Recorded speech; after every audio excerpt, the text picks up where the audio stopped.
اعوذ باللہ من الشیطان الرجیم بسم اللہ الرحمن الرحیم۔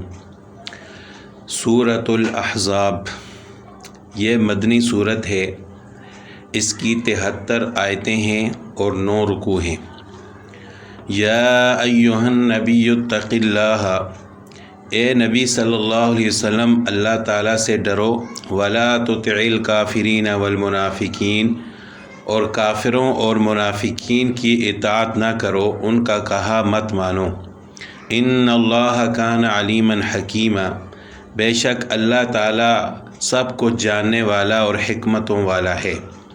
واتبع ما یوحی الیک من ربک، اور اتباع کیجئے اس کی جو آپ کی طرف وحی کی جاتی ہے آپ کے رب کی طرف سے۔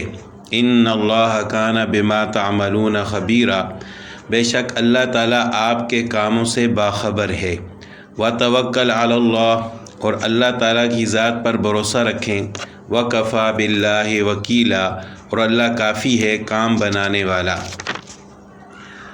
اس سورت کے شان نزول میں چند واقعات ہیں۔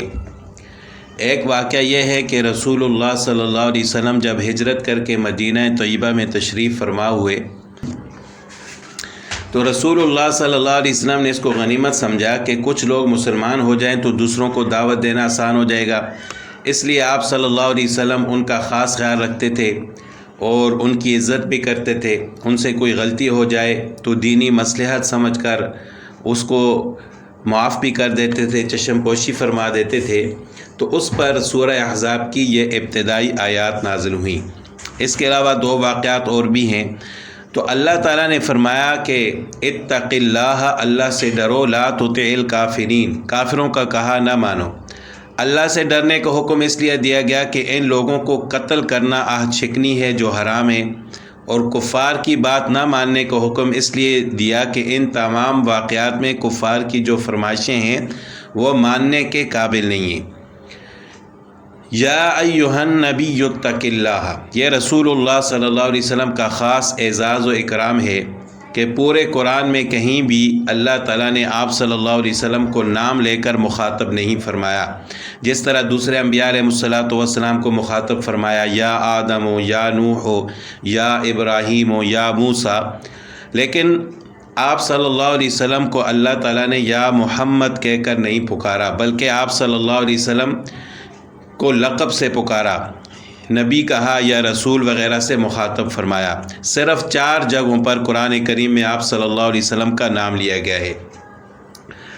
اس خطاب میں آپ صلی اللہ علیہ وسلم کو 2 حکم دیے گئے، ایک تو اللہ تعالیٰ سے ڈرنے کا، دوسرا مشرکین مکہ سے جو معاہدہ ہو چکا ہے اس کی خلاف ورزی نہ ہونے کا، یعنی اللہ تعالیٰ سے ڈرو اور مشرکین کے ساتھ جو معاہدہ ہو چکا ہے اس کی خلاف ورزی نہ کرو۔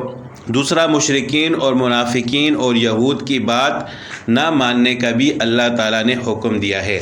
اب یہاں پر سوال یہ پیدا ہوتا ہے کہ رسول اللہ صلی اللہ علیہ وسلم تو ہر گناہ سے معصوم ہیں، آج شکنی بھی گناہ کبیرہ ہے، کفار و مشرکین کی باتیں جو شان نزول میں بیان کی گئی ہیں ان کا ماننا بھی گناہ کبیرہ ہے، تو آپ صلی اللہ علیہ وسلم تو گناہوں سے پاک تھے، آپ صلی اللہ علیہ وسلم تو پہلے ہی ان چیزوں سے بچتے رہے اور محفوظ تھے، تو پھر اللہ تعالیٰ نے کیوں فرمایا کہ یا ایھا النبی اتق اللہ ولا تطع الکافرین؟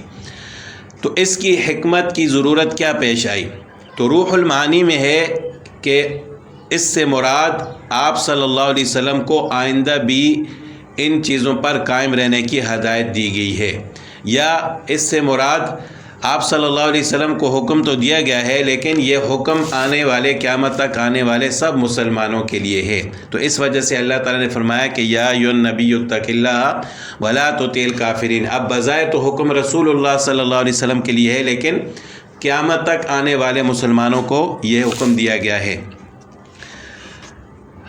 اس کے بعد اللہ تعالیٰ نے ارشاد فرمایا کہ ان اللہ کان علیما حکیما، کہ بے شک اللہ تعالیٰ جاننے والے بھی ہیں اور حکمت والے بھی ہیں، یعنی اللہ تعالیٰ سب کچھ جانتے ہیں لیکن اس کے ساتھ ساتھ اللہ تعالیٰ حکیم بھی ہیں۔ واتبع ما یوحی الیک من ربک ان اللہ کان بما تعملون خبیرا وتوکل علی اللہ وکفیٰ باللہ وکیلا، اس میں ارشاد ہے کہ آپ صلی اللہ علیہ وسلم ان لوگوں کی باتوں پر کان نہ دھریں، یعنی ان کی باتوں پر توجہ نہ دیں اور اپنے مقصد کی کامیابی میں صرف اللہ پر بھروسہ کریں۔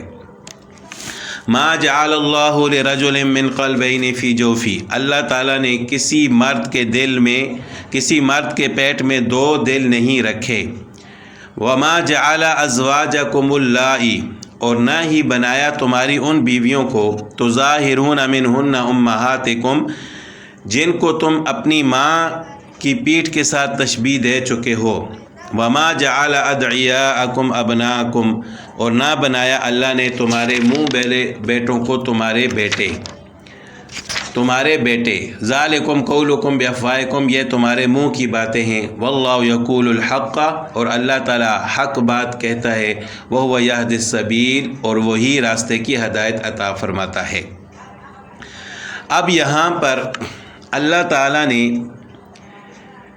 زمانہ جاہلیت کی 3 رسموں اور 3 باطل خیالات کی تردید فرمائی ہے۔ پہلی بات یہ ہے کہ جاہلیت کے زمانے میں عرب لوگ ایسے شخص کو جو زیادہ ذہین ہو یہ کہا کرتے تھے کہ اس کے سینے میں 2 دل ہیں۔ دوسرے یہ کہ ان میں اپنی ازواج یعنی بیویوں کے متعلق ایک رسم تھی کہ جو شخص اپنی بیوی کو اپنی ماں کی پیٹھ یا کسی عضو تشبیہ دے اور کہہ دے کہ تو میرے لیے ایسی ہے جیسے میری ماں کی پیٹھ، اس کو محاورہ میں زہار کہا جاتا ہے، فقہا اس کو زہار کہتے ہیں، جو زہر سے مشتق ہے، زہر کے معنی پیٹھ۔ ان کا خیال یہ تھا کہ جس شخص نے اپنی بیوی سے زہار کیا، یعنی کہ یہ کہہ دیا کہ تو میرے لیے میری ماں کی پیٹھ کی طرح ہے، تو وہ ہمیشہ اس کے لیے اس پر حرام ہو گئی۔ یہ ان لوگوں کا باطل خیال تھا۔ تیسری یہ کہ ان میں ایک رسم تھی کہ ایک آدمی کسی دوسرے کے بیٹے کو اپنا متبنہ، منہ بولا بیٹا بنا لیتا تھا۔ جو اس طرح بیٹا بناتا تو یہ اس کو اپنا حقیقی بیٹا سمجھتے تھے، یعنی اس کو اپنا حقیقی بیٹا سمجھتے تھے۔ جس طرح اپنا بیٹا ہوتا ہے اس کو اپنی بیٹی کا رشتہ نہیں دیتے تھے۔ جب کوئی فوت ہو جاتا تو جس طرح اپنے بیٹوں کو وراثت ملتی تھی اس منہ بولے بیٹے کو بھی وراثت دیتے تھے۔ تو شریعت نے اس کی بھی تردید فرمائی ہے۔ تو یہ 3 ان کی زمانہ جاہلیت میں 3 رسمیں تھیں جن کی اس آیت میں اللہ تعالیٰ نے تردید فرمائی ہے کہ نہ تو کسی شخص کے سینے میں اللہ تعالیٰ نے 2 دل رکھے ہیں۔ وما جعل ازواجکم اللائی تظاہرون منہن امہاتکم، اور نہ آپ کی بیویاں جن کو آپ نے اپنی ماؤں کے ساتھ تشبیہ دی ہے ان کو تمہاری مائیں نہیں بنایا۔ وما جعل ادعیاءکم ابناءکم، اور نہ تمہارے منہ بولے بیٹوں کو تمہارے بیٹے بنایا۔ ذالکم قولکم بافواہکم، اللہ تعالیٰ فرماتے ہیں کہ یہ تمہارے منہ کی باتیں، یعنی اپنی طرف سے باتیں بناتے ہو، جبکہ اللہ تعالیٰ تو ٹھیک بات فرماتے ہیں اور وہی سیدھے راستے کی ہدایت عطا فرماتے ہیں۔ ادعوہم لآبائہم، یہ جو منہ بولے بیٹے ہیں ان کو پکارو ان کے باپوں کی نسبت سے، یعنی ان کے ساتھ ان کے باپ کا نام لگاؤ، ان کو اپنے بیٹے مت بناؤ۔ ہوا اقسط عند اللہ، یہی زیادہ انصاف والی بات ہے اللہ کے نزدیک۔ تو کسی بچے کو اپنا بیٹا بنانے سے وہ بیٹا نہیں بنتا۔ آج کے دور میں بھی اس طرح لوگ کرتے ہیں، اگر کسی کی اولاد نہیں ہے کسی کا بیٹا لے کر اس کو پالتے ہیں، اس کی پرورش کرتے ہیں، تو ایسا کرنے میں کوئی گناہ تو نہیں ہے، لیکن وہ حقیقی بیٹا بنتا نہیں ہے۔ یعنی اگر وہ شخص فوت ہو جائے یا وہ عورت فوت ہو جائے تو اس منہ بولے بیٹے کو وراثت میں کچھ بھی نہیں ملے گا۔ فَإِن لَّمْ تَعْلَمُوا آبَاءَهُمْ، اگر آپ ان کے باپ کو نہیں جانتے، ان کے باپوں کو نہیں جانتے، فَإِخْوَانُكُمْ فِي الدِّينِ، تو وہ دین میں تمہارے بھائی ہیں، وَمَوَالِيكُمْ، اور تمہارے دوست اور رفیق ہیں۔ وَلَيْسَ عَلَيْكُمْ جُنَاحٌ فِي مَا أَخْطَأْتُمْ بِهِ، اور کوئی گناہ نہیں تم پر ان چیزوں میں جن میں تم سے غلطی ہو گئی، خطا ہو گئی، وَلَكِن مَا تَعَمَّدَتْ قُلُوبُكُمْ، بلکہ تمہارے اوپر ان چیزوں پر گناہ ہے جن کا تمہارے دل نے پختہ ارادہ کیا ہو۔ یعنی غلطی سے اگر ہو گیا تو اللہ تعالیٰ معاف کرنے والے ہیں، لیکن جان بوجھ کر اگر کرو گے اور اللہ تعالیٰ کے منع کرنے کے باوجود ان رسموں پر چلو گے تو پھر تمہارے اوپر گناہ ہوگا۔ وَكَانَ اللَّهُ غَفُورًا رَحِيمًا، اور اللہ تعالیٰ بخشنے والے ہیں، رحم کرنے والے ہیں۔ تو اس سے ایک مسئلہ یہ بھی معلوم ہوا کہ جو کوئی کسی دوسرے کے بیٹے کو اپنا بیٹا کہے تو یہ شفقت کی وجہ سے، صرف شفقت کی وجہ سے ہوگا۔ ایسا کرنا جائز تو ہے لیکن اس کو حقیقی بیٹا بنانا یہ جائز نہیں ہے۔ النبی اولا بالمؤمنین من انفسہم، نبی صلی اللہ علیہ وسلم مومنین سے ان کی جانوں سے بھی زیادہ عزیز ہیں۔ وَأَزْوَاجُهُ أُمَّهَاتُهُمْ، اور نبی صلی اللہ علیہ وسلم کی بیویاں مومنین کی مائیں ہیں۔ امہات جمع ہے امن کی، کہتے ہیں ماں کو، اور امہات مائیں۔ وَأُولُو الْأَرْحَامِ بَعْضُهُمْ أَوْلَى بِبَعْضٍ فِي كِتَابِ اللَّهِ، اور قرابت والے یعنی رشتہ دار یہ ایک دوسرے سے زیادہ قریب ہیں اللہ کے حکم میں، من المؤمنین والمہاجرین، ایمان والوں سے اور ہجرت کرنے والوں سے، الا ان تفعلوا الى اولیائکم معروفا، مگر یہ کہ کرنا چاہو اپنے رفیقوں سے احسان، وکان ذلک فی الکتاب مستورا، یہ کتاب میں لکھا ہوا ہے۔ یہاں پر اللہ تعالیٰ نے ارشاد فرمایا کہ النبی اولا بالمؤمنین، اس کا حاصل یہ ہے کہ آپ صلی اللہ علیہ وسلم کا حکم ہر مسلمان کے لیے اپنے ماں باپ سے بھی زیادہ واجب التعمیل ہے، یعنی اگر ماں باپ آپ صلی اللہ علیہ وسلم کے کسی حکم کی خلاف ورزی کرنے کا کہیں تو ان کی بات ماننا جائز نہیں ہے۔ آپ صلی اللہ علیہ وسلم کی بات جہاں پر آئے گی تو وہاں پر آپ صلی اللہ علیہ وسلم کی بات مانی جائے گی۔ اگر والدین بھی کہیں کہ آپ صلی اللہ علیہ وسلم کی نعوذ باللہ اس بات کو نہ مانو یا اس سنت پر عمل نہ کرو تو ان کی بات ماننا جائز نہیں ہے۔ اسی طرح صحیح بخاری میں ایک روایت ہے، آپ صلی اللہ علیہ وسلم کا ارشاد ہے کہ ما من مؤمن الا وانا اولى الناس به فی الدنیا والآخرہ، یعنی کوئی مومن ایسا نہیں جس کے لیے میں دنیا اور آخرت میں سارے انسانوں سے زیادہ اولا اور اقرب نہ ہوں۔ اقرؤوا ان شئتم، اگر تم چاہو تو یہ آیت پڑھ لو، النبی اولا بالمؤمنین من انفسہم وازواجہ امہاتہم۔ تو ایک بات تو اللہ تعالیٰ نے یہ بیان فرمائی کہ النبی اولا بالمؤمنین، دوسرا وازواجہ امہاتہم، کہ آپ صلی اللہ علیہ وسلم کی بیویاں مومنین کی مائیں ہیں۔ ازواج مطہرات کو امت کی مائیں فرمانے سے مراد تعظیم و تکریم کے اعتبار سے مائیں ہونا ہے۔ یہاں پر بھی ماں کہنے سے حقیقی مائیں تو نہیں بنتی، یعنی جس طرح عام عورتیں ہوتی ہیں اسی طرح آپ صلی اللہ علیہ وسلم کی بیویوں کا بھی اسی طرح پردہ تھا۔ اب کوئی یہ نہیں کہہ سکتا کہ یہ تو میری ماں بن گئی ہیں۔ ماں کہنے کا مطلب یہ ہے کہ تعظیم و تکریم، یعنی آپ صلی اللہ علیہ وسلم کی جس طرح تعظیم و تکریم ہے تو اسی طرح آپ صلی اللہ علیہ وسلم کی بیویوں کی بھی تعظیم و تکریم ہے۔ ماں اور اولاد کے دوسرے احکامات حرمت، نکاح اور محرم ہونے کی وجہ سے باہم پردہ نہ ہونا اور میراث میں حصہ دار ہونا وغیرہ، یہ احکام اس سے متعلق نہیں ہیں۔ یعنی یہ نہیں ہے کہ اگر کوئی شخص فوت ہو جائے تو وہ کہے کہ جس طرح ماں کو وراثت میں حصہ ملتا ہے تو آپ صلی اللہ علیہ وسلم کی ازواج بھی میری مائیں تو ان کو بھی وراثت میں میرے، ایسی بات نہیں ہے۔ تو آپ صلی اللہ علیہ وسلم کی ازواج مطہرات میں سے کسی کی شان میں کوئی ادنی بے ادبی حرام ہے، کیونکہ وہ امت کی ماں ہیں، اور اس وجہ سے بھی حرام ہے کہ آپ صلی اللہ علیہ وسلم کی بیویوں کو ایذا دینا گویا کہ آپ صلی اللہ علیہ وسلم کو ایذا دینا ہے۔ آگے اللہ تعالیٰ نے فرمایا کہ وَأُولُو الْأَرْحَامِ بَعْضُهُمْ أَوْلَى بِبَعْضٍ فِي كِتَابِ اللَّهِ، اولو الارحام سے مراد رشتہ دار ہیں، چاہے وہ عصبات ہوں یا اولو الارحام ہوں۔